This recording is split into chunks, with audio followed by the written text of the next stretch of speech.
ओम नमो भगवते वासुदेवाय नमः। नमस्कार दोस्तों, सनातन युग चैनल में आप सभी का हार्दिक स्वागत है। सबसे पहले तो दोस्तों, अगर आपने इस चैनल को अभी तक सब्सक्राइब नहीं किया है तो इस चैनल से जुड़ने के लिए इस चैनल को सब्सक्राइब ज़रूर करें। दोस्तों, इस वीडियो में हम जानेंगे बृहस्पतिवार व्रत की विधि और कथा। बृहस्पतिवार की व्रत की विधि। इस दिन दोस्तों बृहस्पतेश्वर महादेव जी की पूजा होती है। दिन में एक समय ही भोजन करें, पीले वस्त्र धारण करें, भोजन भी चने की दाल का होना चाहिए, नमक नहीं खाना चाहिए। पीले रंग का फूल, चने की दाल, पीले कपड़े तथा पीले चंदन से भगवान की पूजा करनी चाहिए। पूजन के पश्चात कथा सुननी चाहिए। इस व्रत के करने से बृहस्पति जी अति प्रसन्न होते हैं तथा धन और विद्या का लाभ होता है। स्त्रियों के लिए व्रत अति आवश्यक है। इस व्रत में केले का पूजन होता है। अब सुनते हैं बृहस्पतिवार व्रत की पहली कथा। किसी गांव में एक साहूकार रहता था, जिसके घर में अन्न, वस्त्र और धन किसी की कोई कमी नहीं थी। परंतु उसकी स्त्री बहुत ही कृपण थी। किसी भिक्षार्थी को कुछ नहीं देती, सारे दिन घर के कामकाज में ही लगी रहती। एक समय एक साधु महात्मा बृहस्पतिवार के दिन उसके द्वार पर आए और भिक्षा की याचना की। स्त्री उस समय घर के आंगन को लीप रही थी। इस कारण साधु महाराज से कहने लगी कि इस समय तो मैं घर लीप रही हूँ, आपको कुछ नहीं दे सकती, फिर किसी अवकाश के समय आना। साधु महात्मा खाली हाथ चले गए। कुछ दिन के पश्चात वही साधु महाराज आए, उसी तरह भिक्षा मांगी। साहूकारनी उस समय लड़के को खिला रही थी। कहने लगी, महाराज मैं क्या करूं, अवकाश ही नहीं है, इसलिए आपको भिक्षा नहीं दे सकती। तीसरी बार महात्मा आए तो उसने उन्हीं उसी तरह से टालना चाहा, परंतु महात्मा जी कहने लगे कि यदि तुमको बिल्कुल ही अवकाश हो जाए तो तुम मुझको भिक्षा दोगी।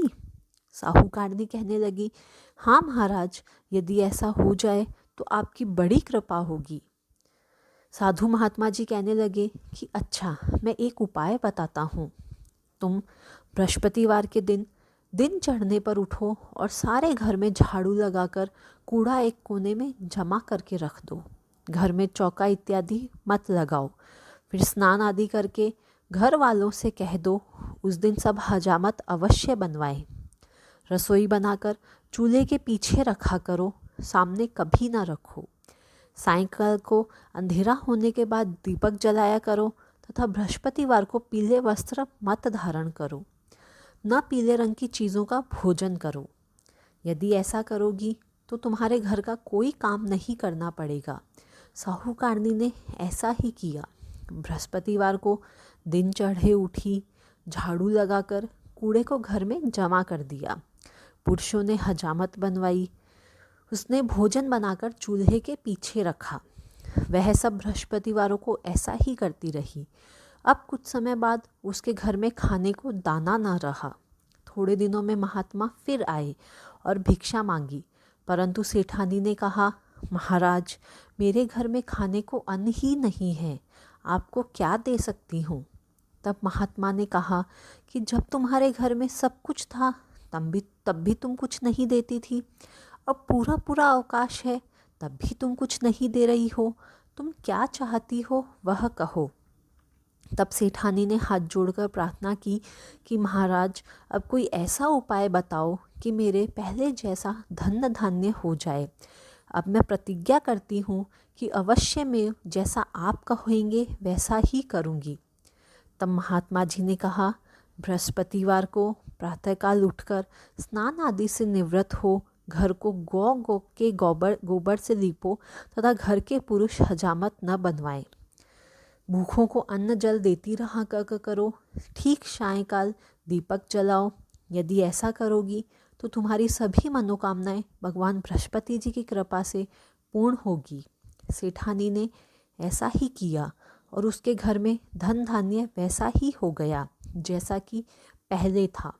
इस प्रकार भगवान बृहस्पति जी की कृपा से अनेक प्रकार के सुख भोग कर दीर्घ काल तक वह जीवित रही। अब सुनते हैं दोस्तों बृहस्पतिवार व्रत की दूसरी कथा। एक दिन इंद्र बड़े अहंकार से अपने सिंहासन पर बैठे थे और बहुत से देवता, ऋषि, गंधर्व, किन्नर आदि सभी सभा में उपस्थित थे। जिस समय बृहस्पति जी वहाँ पर आए तो सब उनके सम्मान के लिए खड़े हो गए, परंतु इंद्र गर्व के मारे खड़ा न हुआ। बृहस्पति जी अपना अनादर समझते हुए वहाँ से उठकर चले गए। तब इंद्र को बड़ा शोक हुआ, मुझसे बड़ी भारी भूल हो गई। गुरु जी के आशीर्वाद से ही मुझको यह वैभव मिला है। उनके क्रोध से यह सब नष्ट हो जाएगा, इसलिए उनके पास जाकर उनसे क्षमा मांगनी चाहिए, जिससे उनका क्रोध शांत हो जाए और मेरा कल्याण होए। ऐसा विचार कर इंद्र उनके स्थान पर गए। जब बृहस्पति जी ने अपने योग बल से यह जान लिया कि इंद्र क्षमा मांगने के लिए यहाँ आ रहा है, तब क्रोधवश उससे भेंट करना उचित न समझकर अंतर्ध्यान हो गए। जब इंद्र जी ने बृहस्पति जी को घर पर न देखा, तब निराश होकर लौट आए।